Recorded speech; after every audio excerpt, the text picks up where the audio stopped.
welcome to the Conscious Creator Series brought to you by New Earth Arising. I'm Kattimoni. And I'm Exodus. And our mission is to uplift and empower you to liberate your creative potential. Master your mindset, raise your vibration, and bring your visions to life. This is for the visionary people, the conscious creators, leaders of love and the soul elevators, artists of life, yeah, movers and shakers, heart-centered, change makers, the visionary people, the conscious creators, leaders of love and the soul elevators, artists of life, yeah, movers and shakers, heart-centered, change makers.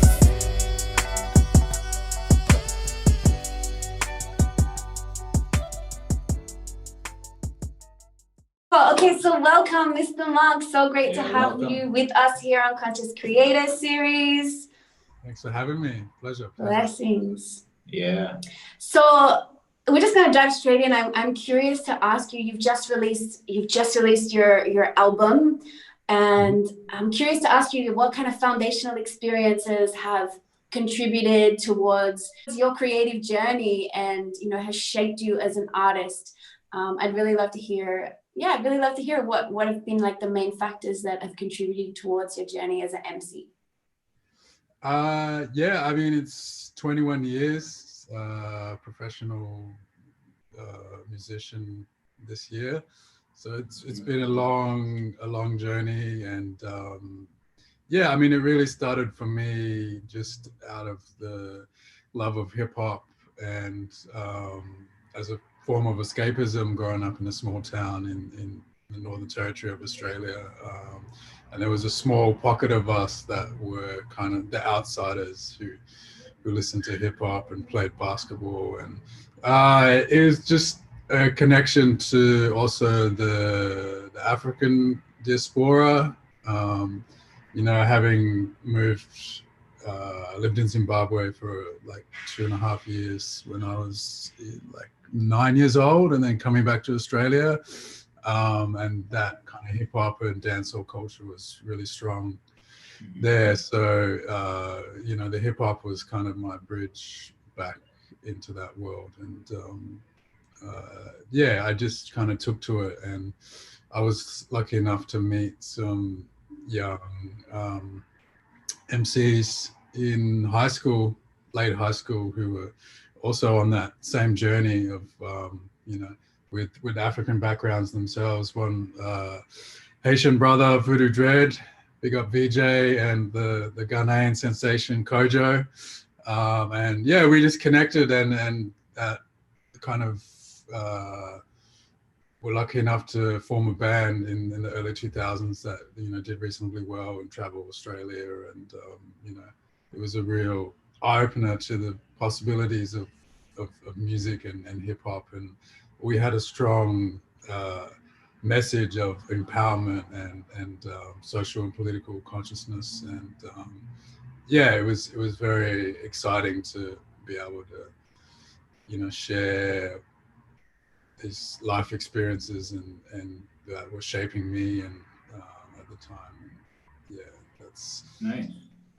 That's kind of the foundation of my journey into music, and then more recently being able to perform with Black Jesus Experience is doing like Afro jazz, obviously with the hip hop myself, and that's taken me into a different world, kind of moving beyond like the hip hop per se world and into this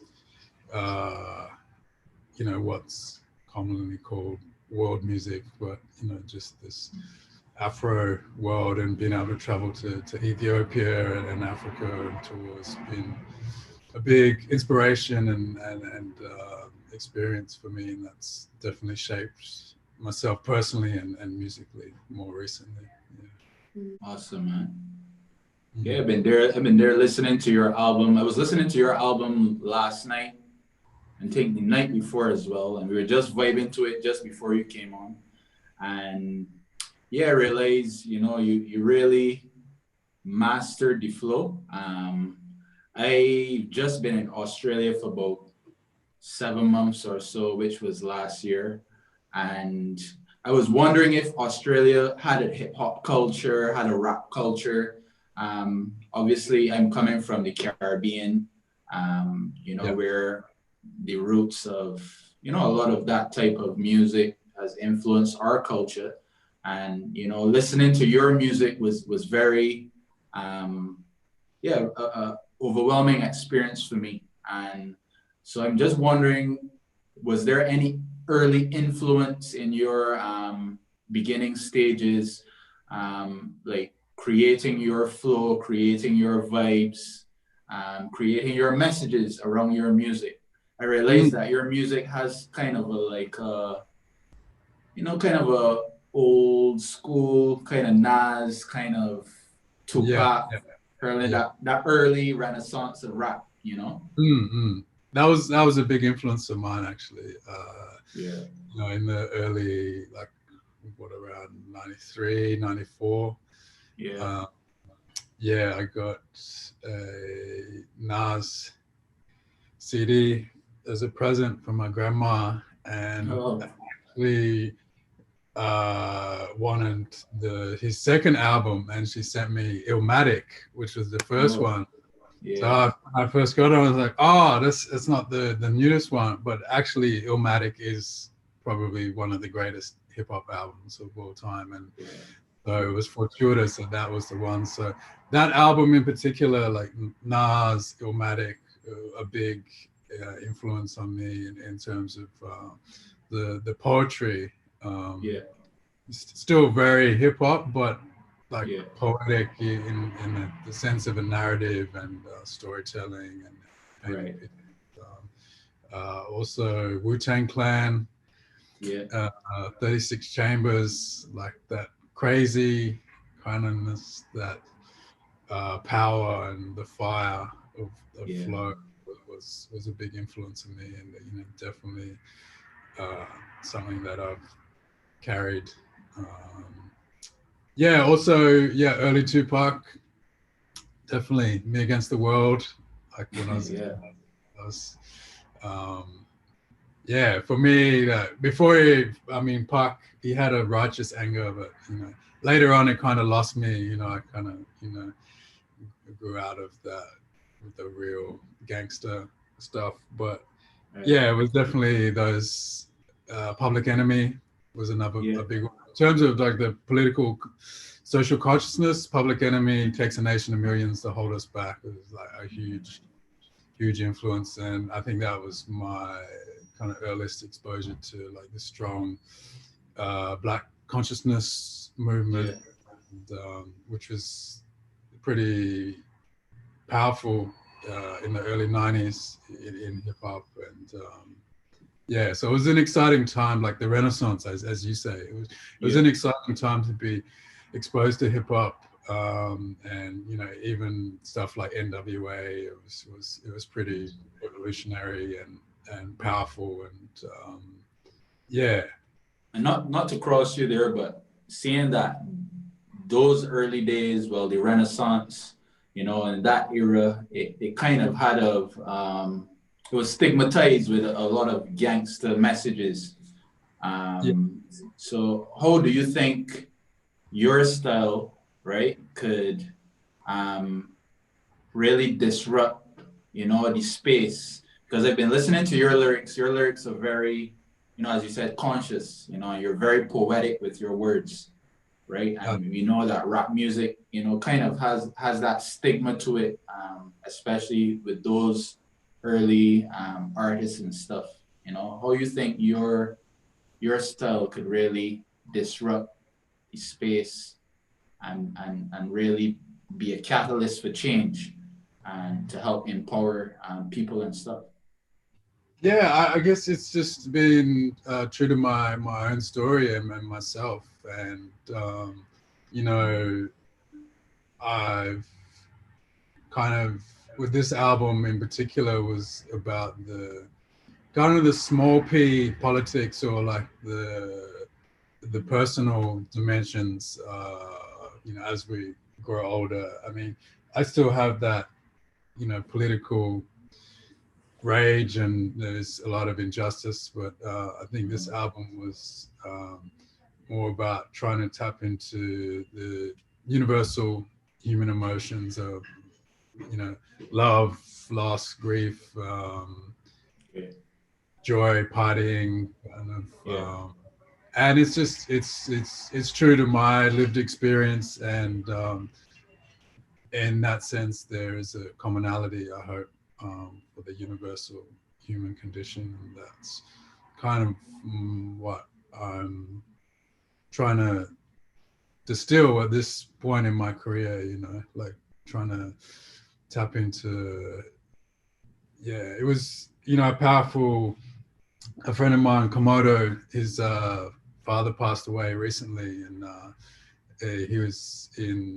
he's here, and his father's in South Africa, was in South Africa, and of course he couldn't go back for the funeral, and he messaged me about the song "This Is For," you know, which is a story about, you know, losing friends, and he said that was really healing for him. So that was a powerful kind of message for me, that, you know, someone had found solace in what I had created there, in trying to navigate this thing of grief that we all experience.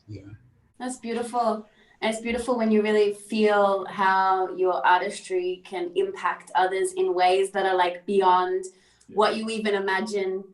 You know, at the time, it's like, as creators, we're developing or we're cultivating something within ourselves, but we don't necessarily know how it's going to be received or how people are going to process that in their own experience. So I'm curious, like, so you've just released your album.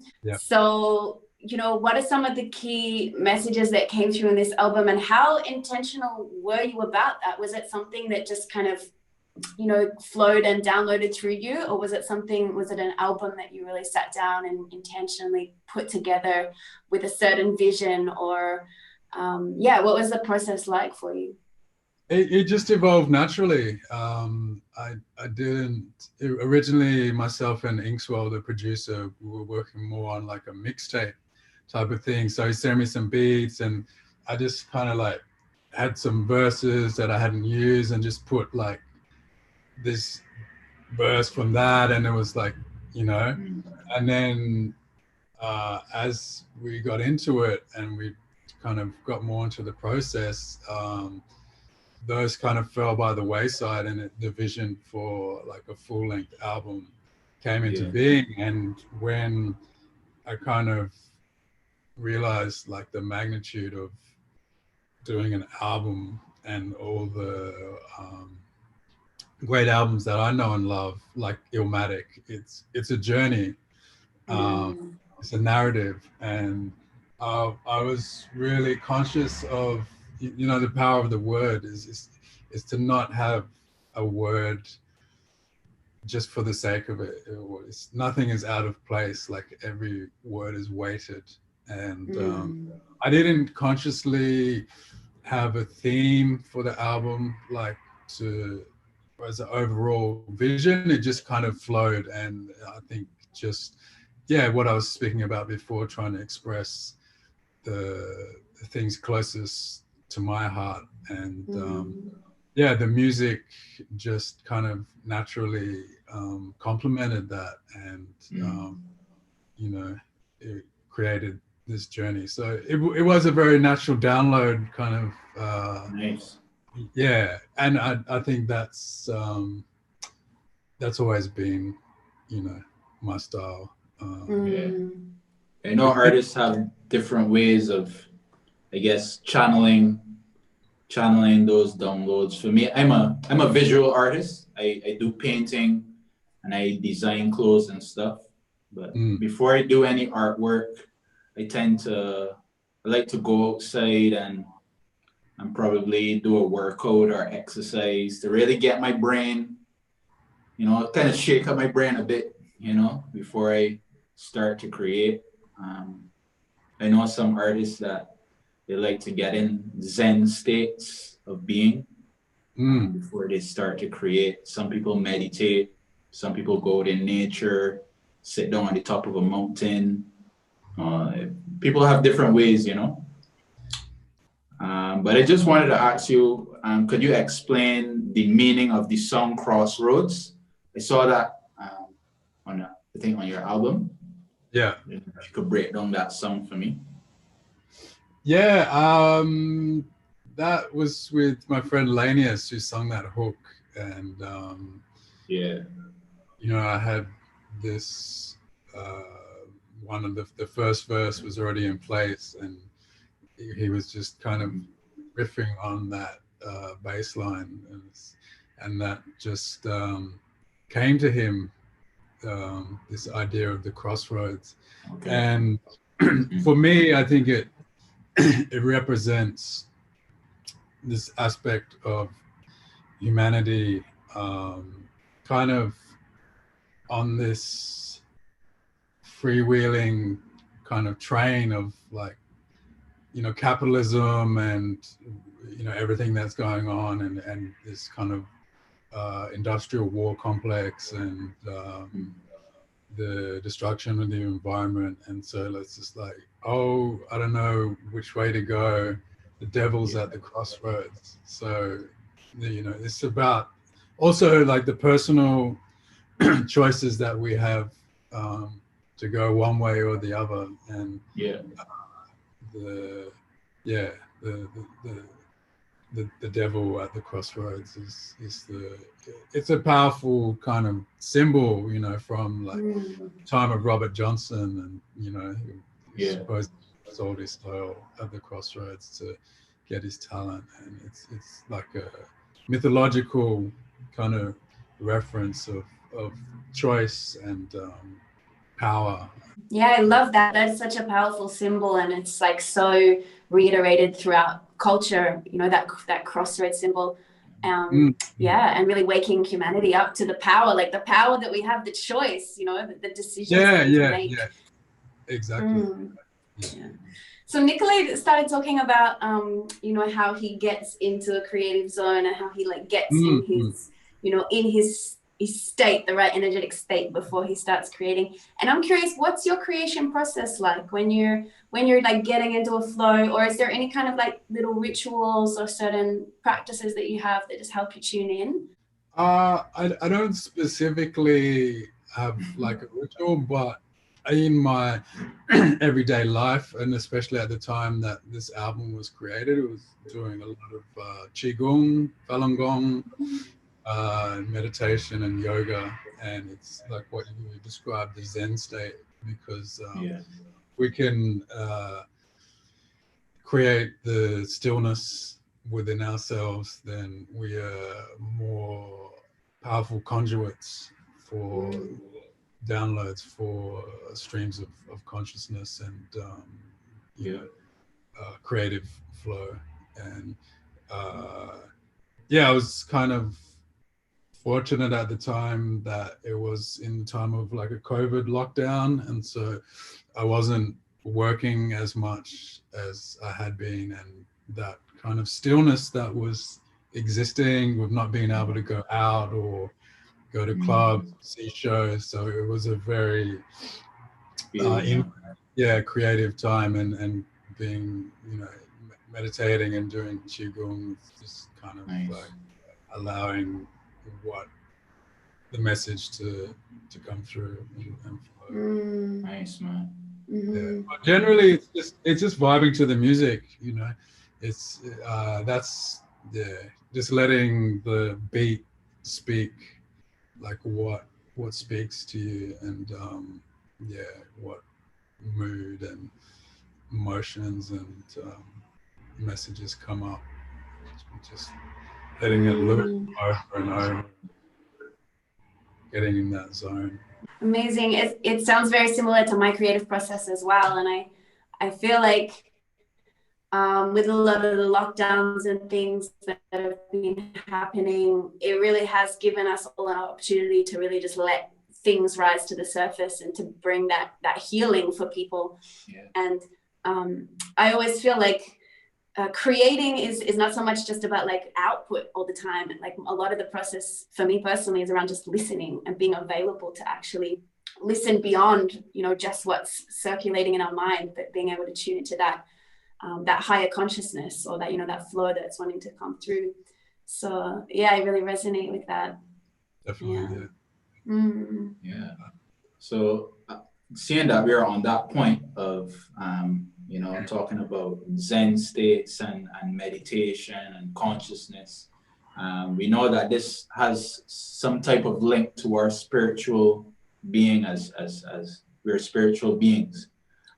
So seeing that you've traveled around the world, obviously performing at very many different festivals. I've seen that you've lived in Zimbabwe, you said, for like 2 years or so. Yeah. Would you say there have been any type of influence from traveling around the world, especially being in Africa, in terms of your sense of spirituality and creativity? Yeah, that's a good question. I definitely think the sense of something greater or mystical, it definitely came to me in Ethiopia. Right. My first trip, 2000 and when was that? 2009, actually. Yeah, so that was first overseas tour with Black Jesus Experience, and Ethiopia is a very strong spiritual, you know, one of the longest Orthodox Christian. You have to go there, man. Yeah, definitely. I recommend everyone to go to Ethiopia, and yeah, it was just a moment of traveling into the Rift Valley, down to you know, the Blue Nile, near where the source of the Nile, and looking out over this kind of landscape, and there's still a very timeless existence there of, you know, the shepherds tending to their flock, and you know, the land was very similar to as it could have been, you know, thousands of years ago, and that kind of sense of this timelessness, you know, connected to me to some sort of, you know, mystical sense of, whoa, this is it, you know, this is life, and this is life as has been, and here I am as a musician, and yeah, it gave me a lot of perspective. You know, Africa is like the topping up the well for me to feel inspired, and so much heart and soul in you know, it's that cliche, but you know, people with the least giving the most. Yeah, I feel you.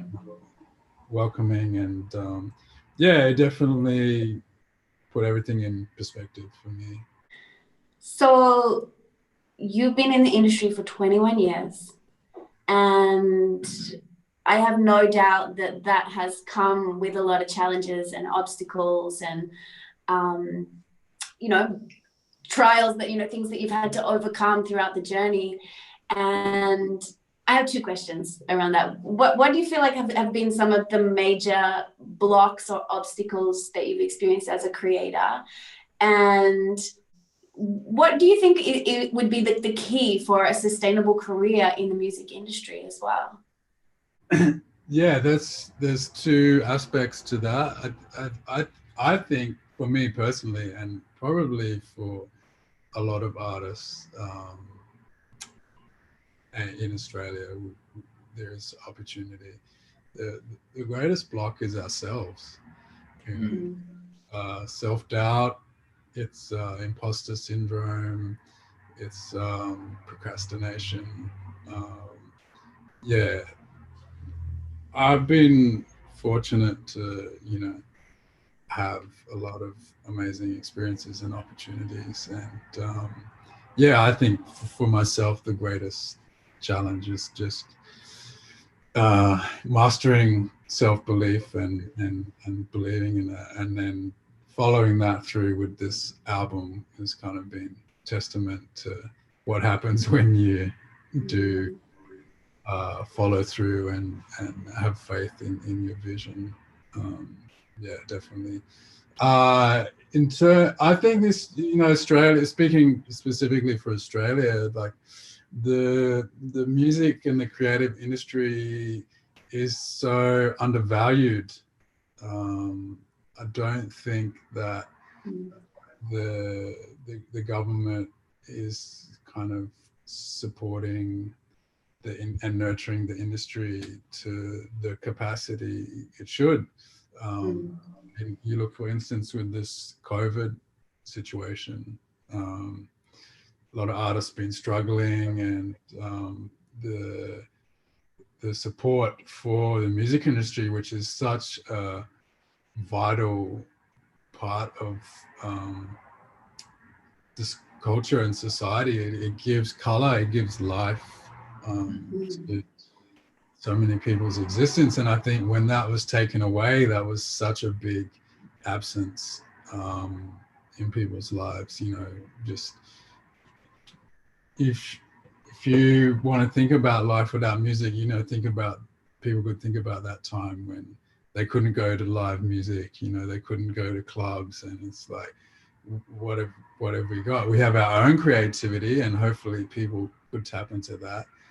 Or it's just like, streaming stuff, Netflix, etc., which is like, it's not going to nurture your soul the same way that a music experience will. And the government needs to come to the table and value, put a greater value on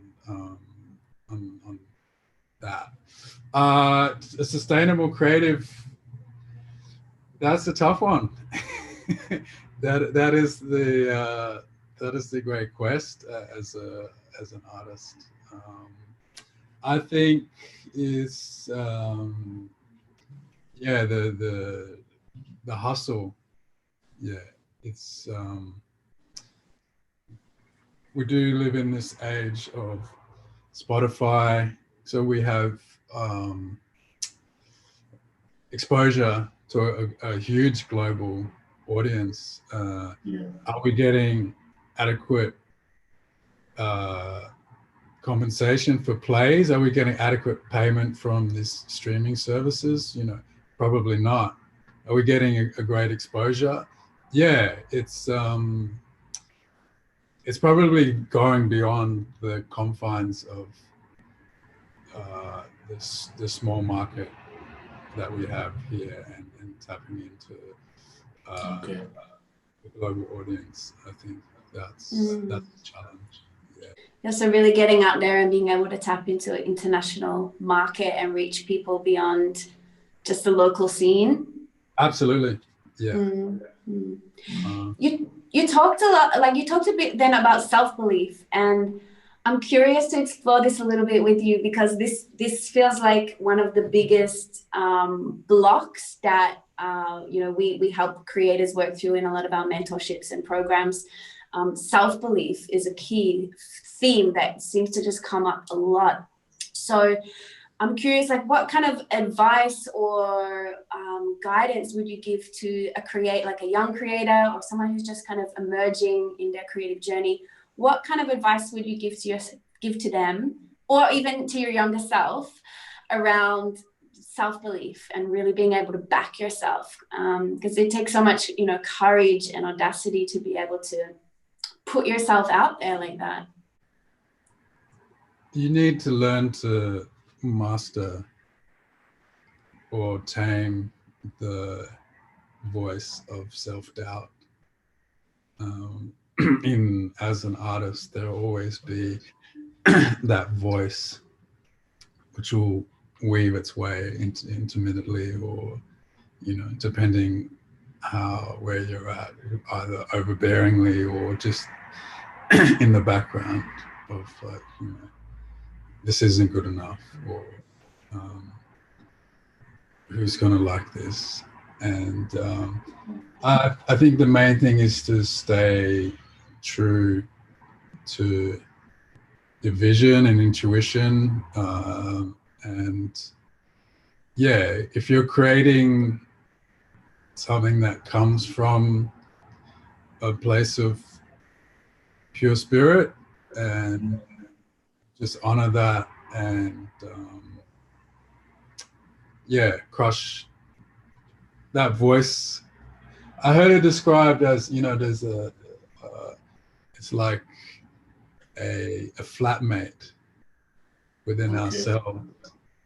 You have a flatmate, the negative voice. And what would you do if you were in your home with that type of person? We just go, they're being negative, we're going to switch off, we're going to go to another room. And we have the ability to do that within ourselves. It's a challenge. Love that. Yeah, we can. I love that. That's so great, because sometimes we can talk to ourselves in ways that we would never allow other people to speak to us, or that, like, ways that we would never treat others, and yet we do it to ourselves all the time with with that voice. Exactly. So I love that analogy. That's really great. It's important to be gentle on ourselves, be critical, strive for a high level, but also don't be too hard on yourself. Yeah, so what are your 3 highest values, and how do they inform your work? Truth, passion, justice. Love it. Truth, passion, justice. Love it. And how do they inform your work? I love the second one, passion. I think, as I said before, honoring. There's a line in the song "This Is For" that I was talking about before. It's like, wisdom in inner truth gained through growing pains. So honoring inner truth is important. Because so much of hip hop has become well, it's not even hip hop anymore. Like, to me, it's the crazy just materialism and misogyny. So for me, it's coming back to my own inner truth. The passion is just it's there in the expression and in the flow. It's trying to be lively and trying to create art that sings. And the justice is trying to have some sense of consciousness permeate, maybe draw attention to some of the ills of the world. Love it, man. Love it. So powerful. So thank you so much, Mr. Monk. It's so great to have you on our show, and it's so great to connect with you. Thanks again. Nice meeting you. Where can everybody check out your music? Where can they download it? And where can they find out more about what you're sharing and what you're offering with the world? Yeah, so the artist name is Mista Monk, Mista Monk. The album is Muti, Muti. It's up on the Inner Tribe Records Bandcamp.